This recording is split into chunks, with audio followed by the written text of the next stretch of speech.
jatuhnya Konstantinopel ke tangan kekuasaan Turki Utsmani, maka berakhirlah kekuasaan kerajaan Romawi Timur. Berakibatnya tertutupnya perdagangan di Laut Tengah bagi orang-orang Eropa. Bangsa Turki menjalankan politik yang mempersulit pedagang Eropa yang beroperasi di daerah kekuasaannya, yang menyebabkan perdagangan antara dunia timur dengan Eropa menjadi mundur, sehingga barang-barang yang sangat dibutuhkan oleh orang-orang Eropa menjadi berkurang di pasaran Eropa, terutama rempah-rempah seperti cengkeh, lada, pala, jahe, dan lain-lainnya. Bahkan pada saat itu harga rempah-rempah melebihi dari harga berlian. Pada akhir abad ke-15, pelaut-pelaut bangsa Eropa berhasil menjelajahi samudera yang luas dan sampai ke negeri-negeri yang baru seperti Amerika, Afrika, Asia Timur, termasuk Indonesia. Hal ini dikarenakan penjelasan samudera pada akhir abad ke-16. Faktor-faktornya yaitu jatuhnya kota Konstantinopel tahun 1453 ke tangan penguasa Turki Utsmani. Kisah perjalanan Marco Polo ke dunia timur, yaitu perjalanan kembalinya Marco Polo dari negeri Cina melalui pelayaran atau lautan. Penemu Kopernikus didukung oleh Galileo yang menyatakan bahwa bumi ini bulat. Penemuan kompas, dan yang terakhir atas semangat Reconquista. Pada mulanya, para penjelajah bangsa Eropa bertujuan untuk berdagang dan mencari sumber rempah-rempah. Namun demikian, akhirnya mereka melakukan penjajahan dan pendudukan terhadap wilayah-wilayah yang disinggahinya.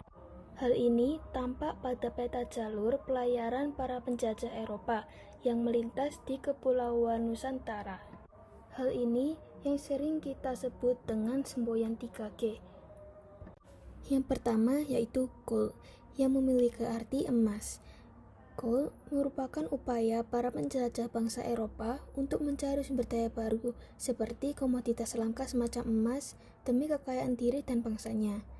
Yang kedua yaitu glory, upaya untuk meningkatkan citra bangsanya sebagai bangsa yang terkenal, kuat, tangguh, dan memiliki wilayah kekuasaan di seluruh penjuru dunia sebagai bentuk nasionalisme dan cinta tanah air.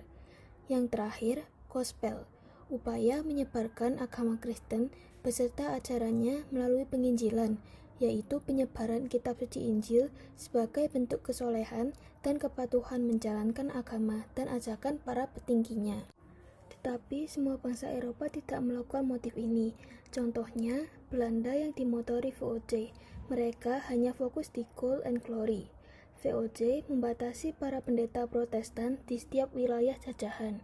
Pelayanan rohani mereka dibatasi hanya kepada komunitas Eropa yang kecil dan beberapa wilayah yang telah dikristenkan oleh Portugis seperti Ambon, Manado, dan Malaka.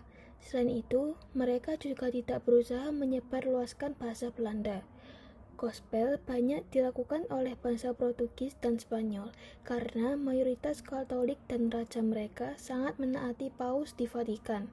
Besarnya pengaruh Paus dapat dilihat saat Paus Alexander ke-6 mengakhiri konflik perburuan wilayah Portugal dan Spanyol melalui perjanjian Tordesillas pada 1494 dalam ketetapan berjudul Inter Caetera.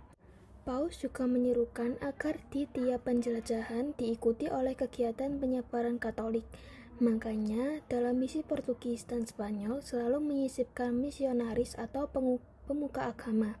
Buktinya, di hampir setiap benteng di Asia yang dibangun Portugis dan Spanyol selalu ada